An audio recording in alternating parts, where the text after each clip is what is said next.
Yo yo yo, panibagong vlog na naman guys. Road trip.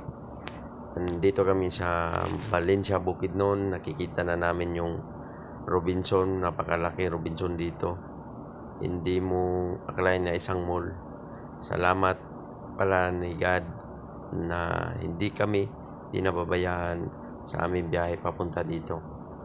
At salamat sa pagbibigay ng lakas sa araw-araw naming biyahe. Nandito naman kami papasok sa Malaybalay, Bukidnon. Malapit na kaming umabot sa destinasyon namin. At saka nagdahan-dahan lang ako papasok kasi marami ng sasakyan, maraming tao. At saka malalaki din yung sasakyan dito, kagaya ng nasa harapan ko. May dump truck.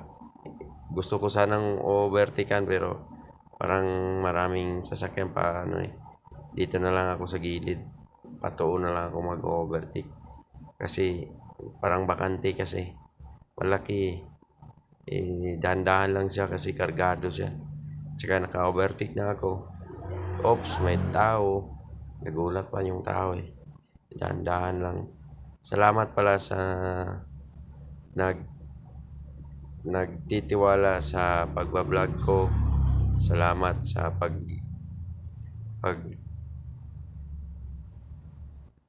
pag-watch ng video ko.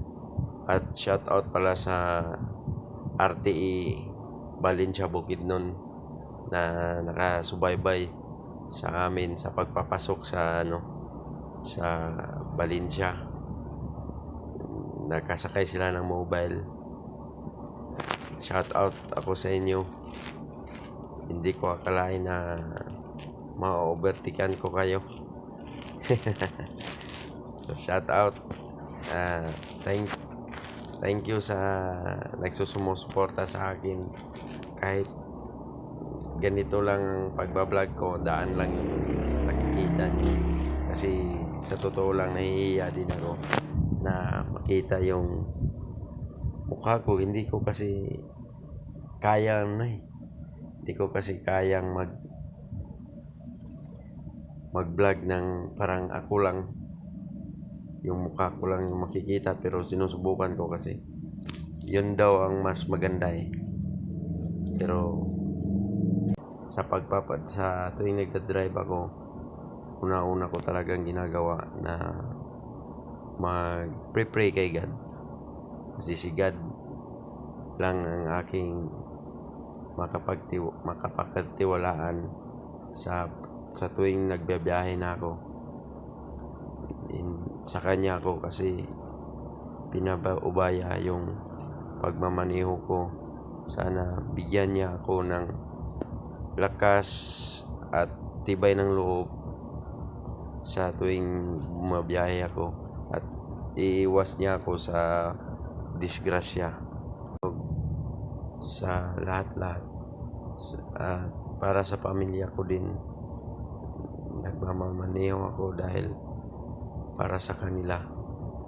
Sila yung lakas at tibay ng loob ko sa tuwing magtatrabaho ako sa pagdadrive ko. Sila yung parati kong iniisip, kung yung mga anak ko maliliit pa lang, sila yung inspiration ko para mabuhay lang kami. Kahit mababa lang yung sahod, arawan lang, 8 hours lang yung wala kasing overtime. Kahit kunti lang yung overtime Sabado, okay lang. 405 lang kami minimum. Baka sabihin nyo malaki yung sahod namin. Hindi, maliit lang yung sahod namin kasi naka-armor kami. Hindi yung sahod namin maliit lang. Hindi kagaya ng iba, maliit lang yung sahod talaga. Yun ang katotohanan. Pag makikita yung payslip ko para malaman nyo kung gaano kalaki yung sahod ko, maliit lang talaga. Hindi ko na to papasukin yung pagbablog ko kung malaki yung sahod namin. Salamat sa pagtatingin ng vlog ko. Salamat sa lahat ng sumusuporta sa pagbablog ko nito. Salamat talaga. Walang sawang pagpapasalamat ko sa inyo. Sa inyo lang ako kumukuha ng lakas.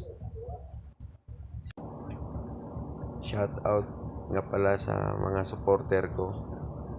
Kahit kunti lang yung supporter ko. Sana madagdagan yung supporter ko. Salamat din sa inyo na hindi nyo ako pinababayaan. Kahit mahirap lang kami, kahit ganito lang ang buhay ko, nagda-drive, hindi naman ako, marangal naman yung trabaho ko, hindi naman ako. Thank you na hindi kayo magsasawang magsuporta sa aking video, sa aking vlog. Thank you so much. Salamat talaga. Wala na akong masabi sa inyo lahat. Nagpapasalamat ako sa inyo sa lahat ng pagsuporta sa pagbablog ko. Kuya nga dugay kay ni andar yung motor. Sige siya tadjak. Dugay po kay binigyan kami ng go ng RTE. Ganito lang ang pagtoyo, no? Tumakbo na yung yung motor. Thank you. Binigyan mo kami ng daan at makakapunta na kami sa destinasyon namin. Salamat talaga. Hanggang dito na lang. Thank you.